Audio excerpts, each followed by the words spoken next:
ધોરણ 12 વિષય સમાજશાસ્ત્ર પ્રકરણ 2 ભારતીય સંસ્કૃતિ અને સમુદાય ભાગ પ્રથમ. વિદ્યાર્થી મિત્રો, આપણે પ્રથમ પ્રકરણ પૂર્ણ કર્યું અને પ્રથમ પ્રકરણને અંતે આપણે જે ઓનલાઈન ટેસ્ટ લીધી તો એકાદ બે વિદ્યાર્થીને એકાદને જ બાદ કરતાં બાકીના બધા જ વિદ્યાર્થીઓએ ટેસ્ટ પણ આપી અને ખૂબ સરસ મજાના માર્ક્સ પણ તમે લાવ્યા છો. તમને પોતાને તમારે કેટલા માર્ક આવ્યા છે એની તમને ખબર જ છે, એટલે એનું કાંઈ પુનરાવર્તન કરતો નથી. આપણે આજે નવું પ્રકરણ, બીજું પ્રકરણ શરૂ કરી રહ્યા છીએ. પ્રકરણનું નામ છે ભારતીય સંસ્કૃતિ અને સમુદાય. આ પ્રકરણનું વેઇટેજ 10 માર્ક્સનું છે, એટલે કે બોર્ડની પરીક્ષામાં આ પ્રકરણમાંથી 10 માર્ક્સના પ્રશ્નો પૂછાશે અને એની અંદર સવિસ્તર સ્વરૂપનો એક પ્રશ્ન પણ પૂછાવાની શક્યતા રહેશે. ભારતીય સંસ્કૃતિ અને સમુદાય, તો એમાં શરૂઆતમાં આપણે સંસ્કૃતિ વિશે વાત કરીશું અને ત્યાર પછી સમુદાય, એનો અર્થ અને વિવિધ પ્રકારના સમુદાયો વિશે આપણે વિગત સાથે સમજવાનું છે. તો સૌપ્રથમ આપણે પૂર્વ ભૂમિકા જોઈએ અને સંસ્કૃતિ વિશેની વાત કરીએ તો આજનો જે પહેલો લેક્ચર છે એ એક અર્થમાં તો પુનરાવર્તન જ છે. એટલા માટે કે આપણે 10મા ધોરણમાં અને 11મા ધોરણમાં બંનેની અંદર આપણે સંસ્કૃતિ વિશે ભણીને આવીએ છીએ. એમાં 10મા ધોરણમાં તો આપણે ખૂબ વિગત સાથે ભણ્યા છીએ. તો એ જ બાબતો એકાદ બે નવી બાબતો સાથે આજે આપણે ફરી ભણવાનું છે. પ્રથમ પ્રકરણની અંદર આપણે જોયું કે ભારતના વસ્તી વિષયક વિવિધતાઓ છે કેવી છે, સાંસ્કૃતિક વિવિધતાઓ કેવી છે, આદિવાસી વસ્તી વૈવિધ્યની આપણે જાણકારી મેળવી. તો આ પ્રકરણની અંદર સંસ્કૃતિનો અર્થ, એનું સ્વરૂપ, સમુદાયનો અર્થ અને સમુદાયના જુદા જુદા પ્રકારો વિશે આપણે આ પ્રકરણની અંદર ભણવાનું છે. મિત્રો, તમે 10મા ધોરણમાં સંસ્કૃતિ વિશે ભણીને આવો છો, એટલે સંસ્કૃતિ એટલે શું તો તમે જાણો છો. આપણે 10મા ધોરણમાં જોયું હતું કે સંસ્કૃતિ એટલે ધ વે ઓફ લાઈફ. સંસ્કૃતિ એટલે જીવન જીવવાની રીત, કોઈ એક પ્રજાની લાક્ષણિક જીવન રીતિ. એ લાક્ષણિક એટલા માટે છે કે દરેક પ્રજાની જીવન જીવવાની રીત એટલે કે જીવનશૈલી એ અલગ અલગ છે હોય, એટલે લાક્ષણિક શબ્દ છે મૂક્યો છે. કોઈ એક પ્રજાની લાક્ષણિક જીવન રીતિ, જીવન રીતિ એટલે જીવન જીવવાની રીત, જેને આપણે જીવનશૈલી તરીકે પણ ઓળખીએ છીએ. તો આ સંસ્કૃતિનો ટૂંકો અને સાદો અર્થ છે. કોઈ એક પ્રજાની લાક્ષણિક જીવન રીતિ. સમાજના સભ્ય તરીકે આપણે જે કંઈ પણ વિચારીએ છીએ, જે કંઈ કરીએ છીએ, આપણી પાસે જે કંઈ છે તે જટિલ એકમને આપણે સંસ્કૃતિ તરીકે ઓળખીએ છીએ. મિત્રો, આ અર્થ પણ આપણે 10મા ધોરણની અંદર ભણ્યા છીએ. આપણી પાસે જે કંઈ છે તે એટલે સંસ્કૃતિ. તો આપણે અહીંયા સંસ્કૃતિ અને સંસ્કૃતિના લક્ષણો, એના સ્વરૂપો વિશે આ પ્રકરણની અંદર છે એ આપણે સમજશું. ભારતીય સંસ્કૃતિ વિશે તમે ઘણું બધું જાણો છો. વિશ્વની અંદર એક અલગ જ પ્રકારની અને સમગ્ર વિશ્વની અંદર એક આગવી કહી શકાય એવી આપણી ભારતીય સંસ્કૃતિ છે. ભારતીય સંસ્કૃતિની અંદર એવા ઘણા બધા મૂલ્યો છે જે આપણા જીવનની અંદર ઉતરેલા છે અને આપણે આજે પણ આપણી સંસ્કૃતિ પ્રમાણેનું જીવન આપણે જીવીએ છીએ. દાખલા તરીકે આપણે આપણાથી મોટા બધા જ વડીલો એને આપણે માન આપીએ છીએ. એવું નથી કે માત્ર આપણે આપણા કુટુંબના વડીલોને જ માન આપીએ. આપણાથી ઉંમરની અંદર મોટા હોય એવા આપણે ઓળખતા હોઈએ કે ન ઓળખતા હોઈએ, દરેકને આપણે માન સન્માન સાથે બોલાવતા હોઈએ છીએ. આપણા ઘરે કોઈ પણ વ્યક્તિ આવે જાણીતો હોય કે અજાણ્યો હોય, આપણે સૌ પ્રથમ એને મીઠો આવકારો છે એ આપીએ છીએ. આ બધાય આપણી સંસ્કૃતિના લક્ષણો છે. આપણી સંસ્કૃતિનું આ પ્રતિબિંબ પડે છે આપણી અંદર. આ બધા મૂલ્યો આપણી અંદર ઉતરેલા છે. તો ભારતીય સંસ્કૃતિના આવા જે મૂલ્યો છે, જે દરેક ભારતીયની અંદર ઉતરેલા છે, એ આપણી સંસ્કૃતિને ખૂબ જ વિશાળતા અપાવે છે. ભારતીય સંસ્કૃતિ અને સભ્યતાનો ઇતિહાસ એ હજારો વર્ષ પુરાણો છે. આપણે 10મા ધોરણમાં જોયું હતું કે ભારતીય સંસ્કૃતિ એટલે કે સિંધુ ખીણની સંસ્કૃતિ એ વિશ્વની સૌથી પ્રાચીનમાં પ્રાચીન સંસ્કૃતિ છે એ ગણાય છે. એ ગંગાના નદીના પ્રવાહની જેમ સતત આપણી સંસ્કૃતિનો પ્રવાહ એ શરૂ રહ્યો છે. સમયાંતરે એની અંદર ઘણા બધા નવા નવા તત્વો ઉમેરાતા ગયા અને એના પરિણામ સ્વરૂપે આજે 21મી સદીના પ્રારંભે ભારતીય સંસ્કૃતિ અનેક પાસાઓને સમાવી અને એક ભાતીગળ સંસ્કૃતિ તરીકે એ ઉપસી આવી છે. ભારતીય સંસ્કૃતિના ઘડતરમાં અનેક લોકોએ પોતાનો ફાળો અને બલિદાન બંને આપ્યા છે. પોતાની વિશિષ્ટ પ્રતિભા દ્વારા એને અમરતા બક્ષી છે. અને એટલે જ તો અન્ય પ્રાચીન સંસ્કૃતિઓ નામશેષ થઈ ગઈ, પણ ભારતીય પ્રજાએ પોતાનો સાંસ્કૃતિક વારસો આજે પણ જાળવી રાખ્યો છે. મિસરની સંસ્કૃતિ, મોસેપોટેમિયાની સંસ્કૃતિ, ચીનની સંસ્કૃતિ, વિશ્વની મોટાભાગની સંસ્કૃતિઓ છે એ નામશેષ થઈ ગઈ છે, જ્યારે ભારતીય સંસ્કૃતિ આજે પણ જીવંત છે. પેઢી દર પેઢી ભારતીય પ્રજાએ સંસ્કૃતિનો આ વારસો છે એ જાળવી રાખ્યો છે. અને એટલા માટે જ સમગ્ર વિશ્વની અંદર ભારતીય સંસ્કૃતિ પ્રાચીન અને ભવ્ય ગણાય છે. અને હવે એ વિશ્વગુરુ બનવા તરફ પ્રયાણ કરી રહી છે. તો મિત્રો, આટલી પ્રારંભિક વાત આપણી સંસ્કૃતિ વિશે આપણે સમજ્યા પછી હવે આપણે ભારતીય સંસ્કૃતિનો અર્થ વ્યાખ્યા જોવાની છે. તો સૌપ્રથમ આપણે ભૂપેન્દ્ર બ્રહ્મભટ્ટ એમણે આપેલી ભારતીય સંસ્કૃતિની વ્યાખ્યા જોઈએ અને પછી આપણે એનો અર્થ જોઈએ. તો ભૂપેન્દ્ર બ્રહ્મભટ્ટે ભારતીય સંસ્કૃતિની વ્યાખ્યા આપી છે કે ભારતીય સંસ્કૃતિ એટલે માનવતા, સહિષ્ણુતા, વિશાળતા, એકતા, બિનસાંપ્રદાયિકતા અને સાતત્યના લક્ષણ ધરાવતી સંસ્કૃતિ. આપણી સંસ્કૃતિની અંદર આ બધા જ તત્વોનો સમાવેશ થાય છે. માનવતા, સહિષ્ણુતા, વિશાળતા, એકતા, બિનસાંપ્રદાયિકતા અને સાતત્યના લક્ષણ ધરાવતી સંસ્કૃતિ.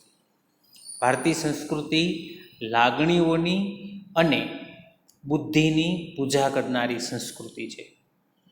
ઉદાર ભાવના અને નિર્મળ જ્ઞાનના સંયોગથી જીવનની અંદર સુંદરતા લાવનારી સંસ્કૃતિ છે.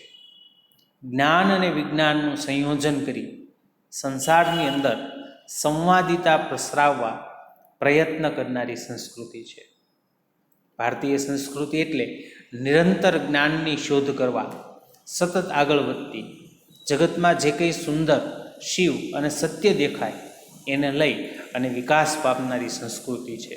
અને એટલે જ કહેવાય છે સત્યમ શિવમ સુંદરમ. તો ભારતીય સંસ્કૃતિ એ શું છે અને એની વ્યાખ્યા આપણે છે જોઈએ. હવે આપણે જોવાના છે ભારતીય સંસ્કૃતિના લક્ષણો. તો કુલ 6 લક્ષણો છે. મુદ્દાધારિત પ્રશ્ન છે અને સવિસ્તર સ્વરૂપની અંદર પૂછી શકાય એવો પ્રશ્ન. ભારતીય સંસ્કૃતિના લક્ષણો સમજાવો. તો લક્ષણો પણ આપણે 10મા ધોરણની અંદર ભણીને આવીએ છીએ, એટલે એ પણ તમારા માટે પુનરાવર્તન જ છે. જોઈએ એક પછી એક આપણે ભારતીય સંસ્કૃતિના લક્ષણો. તો પહેલું લક્ષણ સાતત્ય અને પરિવર્તન. આપણે હમણાં જ વાત કરી કે દુનિયામાં ભારત સિવાય બીજી પણ ઘણી પ્રાચીન સંસ્કૃતિઓ હતી, પણ સમયાંતરે એ બધી ઉદ્ભવી અને નાશ પામી. પણ ભારતીય સંસ્કૃતિની વિશેષતા એ છે કે ઘણી બધી મોટી ઉથલ પાથલો થઈ હોવા છતાં પણ આજે પણ આપણી સંસ્કૃતિ જળવાઈ રહી છે. એટલે કે એનું સાતત્ય, એનું સલંગતા, એક ધારાપણું એ આજે પણ જળવાઈ રહ્યું છે. અને એટલા જ માટે આપણે પૂર્વ ભૂમિકા જોતા હતા ત્યારે આપણે વાત કરી કે ભારતીય સંસ્કૃતિ એક એવી સંસ્કૃતિ છે જે આજે પણ દુનિયામાં જીવંત છે. બાકી બધાનો નાશ થઈ ગયો, પણ ભારતીય સંસ્કૃતિ જીવંત છે. એ જીવંત હોવાનું કારણ સાતત્ય છે. આપણે 10મા ધોરણમાં ભણ્યા હતા કે સંસ્કૃતિની વિભિન્ન બાબતો એક પેઢી પોતાની અનુગામી પેઢીને આપે છે. તે પેઢી તેમાં શીખેલી કે મેળવેલી બાબતોનો ઉમેરો કરે છે અને એ સઘળું આગળની પેઢીને અર્પે છે. આમ પેઢી દર પેઢી જીવનમાં જે કંઈ મળે છે એને વારસો કહેવાય. તો ભારતીય સંસ્કૃતિનું સાતત્ય એ આ વારસાને આભારી છે. સાતત્યની સાથે પરિવર્તન એ પણ ભારતીય સંસ્કૃતિનું લક્ષણ છે. ભારતીય સંસ્કૃતિમાં પરિવર્તનો પણ ઘણા બધા આવ્યા છે.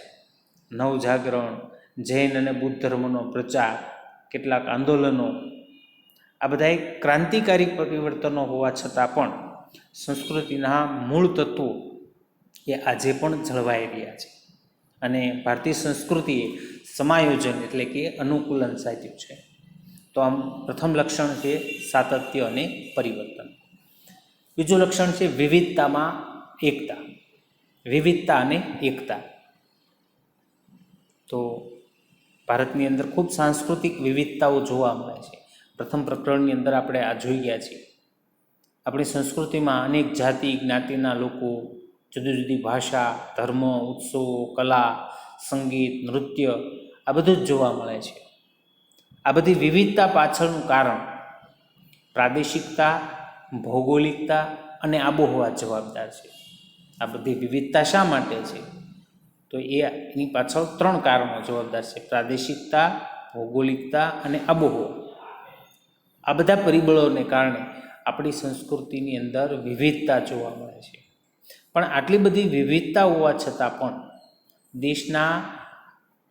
દેશના નાગરિક હોવાની ભાવના અને રાજનૈતિક પદ્ધતિઓને લીધે એકતા જોવા મળે છે. આવડો મોટો દેશ છે, આટલી બધી વિભિન્નતા છે, પણ સૌ ભારતના નાગરિક હોવાનું જે ગૌરવ અનુભવે છે એ આપણને એકતાનું દર્શન કરાવે છે. ત્રીજું લક્ષણ બિનસાંપ્રદાયિક દૃષ્ટિકોણ. બિનસાંપ્રદાયિકતામાં ધર્મનિરપેક્ષતા અને વૈજ્ઞાનિક દૃષ્ટિકોણ, આ બંને અભિપ્રેત છે. અભિપ્રેત છે એટલે એની અંદર સમાયેલા છે. બિનસાંપ્રદાયિકતા એટલે શું? તો એમાં એક ધર્મનિરપેક્ષતાની વાત છે.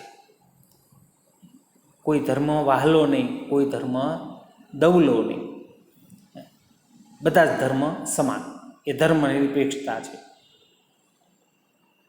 અને વૈજ્ઞાનિક દૃષ્ટિકોણ, આ બંને બિનસાંપ્રદાયિકતામાં સમાયેલું છે. બંનેનું મિશ્રણ છે. ભારતમાં જુદી જુદી સંસ્કૃતિ ધરાવતા સમૂહો આજે હળીમળીને સાથે રહે છે. ભારતીય સંસ્કૃતિ એ સહિષ્ણુતાનો ગુણ ધરાવતી સંસ્કૃતિ છે. સહિષ્ણુતાનો અર્થ થાય ઉદારતા. ભારતની અંદર બધા જ લોકોને સમાન અધિકાર અને જે લઘુમતીઓ છે એમના અધિકારના રક્ષણ માટેની ખાસ જોગવાઈ આપણા બંધારણમાં જ કરવામાં આવી છે. એ ભારતીય સંસ્કૃતિની ઉદારતા બતાવે છે. ભારતીય સંસ્કૃતિમાં વિજ્ઞાનને પણ ખૂબ મહત્ત્વ અપાયું છે. એટલે કે એ બિનસાંપ્રદાયિક દૃષ્ટિકોણવાળી સંસ્કૃતિ છે. ચોથું છે વૈજ્ઞાનિક દૃષ્ટિકોણ. ભારતીય સંસ્કૃતિનો દૃષ્ટિકોણ એ વૈશ્વિક દૃષ્ટિકોણ છે. સમગ્ર દુનિયાની અંદર શાંતિ અને સદ્ભાવનાનો સંદેશ ફેલાવવાનું કામ ભારતે કર્યું છે. આપણે વસુધૈવ કુટુંબકમની પરંપરાની અંદર માનનારા છીએ. વસુધૈવ કુટુંબકમ એનો અર્થ થાય સમગ્ર વિશ્વ, આખું વિશ્વ એક કુટુંબ છે. આપણી સંસ્કૃતિનો આ દૃષ્ટિકોણ છે. વસુધૈવ કુટુંબકમ વૈશ્વિક દૃષ્ટિકોણ છે. વિકાસશીલ અને વિકસિત દેશોના વિકાસ માટે, એટલા માટે જ ભારત આજે કટિબદ્ધ બન્યું છે. અને એ રીતે એક વિશ્વબંધુ તરીકેની જવાબદારી આપણો દેશ નિભાવી અને વૈશ્વિક દૃષ્ટિકોણનું ઉદાહરણ એમણે પૂરું પાડ્યું છે. પાંચમું લક્ષણ છે ભૌતિકવાદી અને અધ્યાત્મવાદી. ભારત અધ્યાત્મવાદની ભૂમિ છે. પ્રાચીનથી વર્તમાન સમય સુધીનો ભારતનો ઇતિહાસ જોશો તો ભૌતિકવાદની સાથે આધ્યાત્મિકવાદી સંસ્કૃતિ બંને સાથે સાથે વિકસ્યું છે. જો તમારે ભારતીય માણસને સમજવું હોય તો એને આધ્યાત્મિકતાથી સમજી શકાય. એક ધાર્મિક દૃષ્ટિકોણ એ આપણી સંસ્કૃતિની અંદર રહ્યો છે. છઠ્ઠું અને છેલ્લું લક્ષણ છે વ્યક્તિને મહત્ત્વ આપતી સંસ્કૃતિ. ભારતીય સંસ્કૃતિનું આ છઠ્ઠું લક્ષણ, વ્યક્તિને મહત્ત્વ આપતી સંસ્કૃતિ. ભારતીય સંસ્કૃતિ વ્યક્તિમાં વિશ્વાસ કરતી વ્યક્તિવાદી સંસ્કૃતિ છે. ભારતના જુદા જુદા ધર્મોની અંદર પણ વ્યક્તિનું મહત્ત્વ સ્વીકાર્યું છે. રાજ્ય અને સમાજ એ બંનેનો ઉદ્દેશ વ્યક્તિની ભલાઈ માટેનો છે અને એ રીતે રાજ્ય અને સમાજે પોતાની ભૂમિકા ભજવવાની છે. પણ અહીંયા જ્યારે આપણે એમ કહીએ છીએ કે વ્યક્તિને મહત્ત્વ આપતી સંસ્કૃતિ છે, ત્યારે એનો અર્થ એવો પણ નથી કે સમાજનું કોઈ મહત્ત્વ નથી. સમાજનું પણ એટલું જ મહત્ત્વ છે. તો મિત્રો, આપણે ભારતીય સંસ્કૃતિના 6 લક્ષણો છે એ સમજ્યા. હવે આપણે જોવાનું છે ભારતીય સંસ્કૃતિના સ્વરૂપો. તો ભારતીય સંસ્કૃતિના તો અનેક સ્વરૂપો છે, પણ એની સ્પષ્ટ સમજ મેળવવા માટે ભારતીય સંસ્કૃતિના સ્વરૂપોને 3 ભાગમાં વહેંચી શકીએ. તો 3 ભાગમાં પહેલો વિભાગ પ્રશિષ્ટ, ભદ્રવર્ગીય અથવા માર્ગી પરંપરા. 3 નામથી ઓળખાય છે. પ્રશિષ્ટ, બીજો શબ્દ છે ભદ્રવર્ગીય અને ત્રીજું છે માર્ગી પરંપરા. ભદ્ર વર્ગ એટલે ઊંચો વર્ગ, પ્રશિષ્ટ એટલે જૂની. તો પ્રશિષ્ટ, ભદ્રવર્ગીય અથવા માર્ગી પરંપરા. બીજો વિભાગ છે લોક સંસ્કૃતિ અથવા દેશી પરંપરા અને ત્રીજો વિભાગ પડે છે આદિવાસી સંસ્કૃતિ. તો મિત્રો, આજે આપણે એમાંથી એક વિભાગ છે એ જોઈશું, પ્રશિષ્ટ, ભદ્રવર્ગીય અથવા માર્ગી પરંપરા. લોક સંસ્કૃતિ અને દેશી પરંપરા અને આદિવાસી સંસ્કૃતિ વિશે આપણે ભાગ 2ની અંદર આગળ છે વધશું. તો પ્રશિષ્ટ, ભદ્રવર્ગીય અથવા માર્ગી પરંપરા, એમાં જુદી જુદી વિદ્યાશાખાઓ, ભાષાઓ અને કલાઓનો સમાવેશ થાય છે. એમાં આપણે 9 જેટલી બાબતો જોવાની છે, જે આ પ્રશિષ્ટ એટલે કે ભદ્રવર્ગીય માર્ગી પરંપરાની અંદર જોવા મળે છે. એ બધાનો સમાવેશ એમાં થાય છે. તો એમાં 9 બાબતોમાં પહેલું છે ધર્મશાસ્ત્ર, જે ધર્મ સંબંધી છે. બીજું છે નીતિશાસ્ત્ર, એ આચારશાસ્ત્રી છે. નીતિ એટલે આચાર, આપણે જે કાર્ય કરીએ છીએ એ સંદર્ભમાં. ત્રીજું છે જ્યોતિષશાસ્ત્ર. જ્યોતિષશાસ્ત્રની અંદર અવકાશ વિજ્ઞાન, ખગોળશાસ્ત્ર અને જ્યોતિષશાસ્ત્ર એ ત્રણેયનો સમાવેશ જ્યોતિષશાસ્ત્રની અંદર થઈ જાય છે. ચોથું છે દર્શનશાસ્ત્ર, જેને અંગ્રેજીમાં આપણે ફિલોસોફી તરીકે ઓળખીએ છીએ. પાંચમું સંગીતશાસ્ત્ર. છઠ્ઠું નાટ્યશાસ્ત્ર એટલે કે નાટ્ય વિદ્યા. સાતમું વ્યાકરણશાસ્ત્ર એટલે કે વ્યાકરણ. આઠમું આયુર્વેદ એટલે કે ઔષધ વિજ્ઞાન. નવમું વાસ્તુ અને શિલ્પકલા. તો મિત્રો, આ પ્રશિષ્ટ, ભદ્રવર્ગીય અથવા માર્ગી પરંપરાની અંદર આ બધી જ બાબતોનો સમાવેશ છે એ થાય છે. અહીંયા જે આપણે જુદા જુદા શાસ્ત્રો જોયા એ શાસ્ત્રો મૂળ સંસ્કૃત ભાષાની અંદર લખાયેલા, અને એના કારણે આપણે આ પરંપરા છે એને પ્રશિષ્ટ એવું નામ આપ્યું છે, જૂનું. કારણ કે પહેલાંની મૂળ ભાષા સંસ્કૃત હતી અને આ બધા જ ગ્રંથો સંસ્કૃતમાં લખાયેલા, એટલે એને પ્રશિષ્ટ નામથી પણ ઓળખવામાં આવે છે. આ બધા જુદા જુદા જે ગ્રંથો છે એમાં ભારતીય સંસ્કૃતિના જુદા જુદા પાસાઓની શાસ્ત્રીય રીતે ચર્ચા કરવામાં આવી અને એનું સાતત્ય આજે પણ જળવાઈ રહ્યું છે. આ પરંપરામાં જુદા જુદા વિષયોની કુશળતા પ્રાપ્ત કરવા માટેના સાધનો અથવા તાલીમની અનિવાર્યતા રહેતી. વિષયોમાં કુશળતા ત્યારે જ પ્રાપ્ત કરી શકાય કે એના માટેના જરૂરી સાધનો અને તાલીમ જો હોય, નહીંતર એમાં કુશળતા પ્રાપ્ત કરી શકાય નહીં. જોકે અહીંયા એ પણ આપણે જાણવું જોઈએ કે આ જે કંઈ શાસ્ત્રો લખાયા હતા એ આપણે આગળ વાત કરી એમ સંસ્કૃત ભાષામાં લખાયેલા હતા, અને સંસ્કૃત ભાષા એ કોઈ જનમાન્ય ભાષા નહોતી. એટલે કે સમાજનો બહુ ટૂંકો એવો વર્ગ એ સંસ્કૃત જાણતો હતો, એ સિવાયના લોકો સંસ્કૃત જાણતા નહોતા. સંસ્કૃત ભાષા છે એ માત્ર ભદ્ર વર્ગ સુધી જ સીમિત રહી હતી. એટલે કે જે સમાજના ઉચ્ચ વર્ણના લોકો હતા એ સંસ્કૃત જાણતા. એટલે આ જે આખી પરંપરા છે એ પરંપરાની અંદર પણ જે ઉચ્ચ વર્ગના લોકો જે સંસ્કૃત ભાષા જાણતા હતા, સમજતા હતા, એમના સુધી જ આ બધી વાતો સીમિત રહી. ઉપરાંત આ પરંપરામાં જુદા જુદા ધર્મો અને સંપ્રદાયના તત્વો સમયાંતરે છે એ ઉમેરાતા ગયા અને એના દ્વારા એક વિશિષ્ટ કહી શકાય એવી ભાતીગળ સંસ્કૃતિનો વિકાસ થયો. તો મિત્રો, આપણે સંસ્કૃતિના સ્વરૂપોમાં જે 3 વિભાગો વિશેની વાત કરી, એમાં પ્રથમ વિભાગ પ્રશિષ્ટ, ભદ્રવર્ગીય અથવા માર્ગી પરંપરા વિશેની વાત આપણે અહીંયા પૂર્ણ કરીએ છીએ. આજનું લેક્ચર પણ આપણે અહીંયા જ પૂર્ણ કરીએ છીએ. બીજા ભાગથી આપણે લોકસંસ્કૃતિ અથવા દેશી પરંપરા વિશેની સમજૂતી છે એ મેળવશું. તો આજે પ્રથમ ભાગનું હોમવર્કમાં તમારે 3 પ્રશ્નોના જવાબ આપવાના છે. જોઈએ આજનું હોમવર્ક.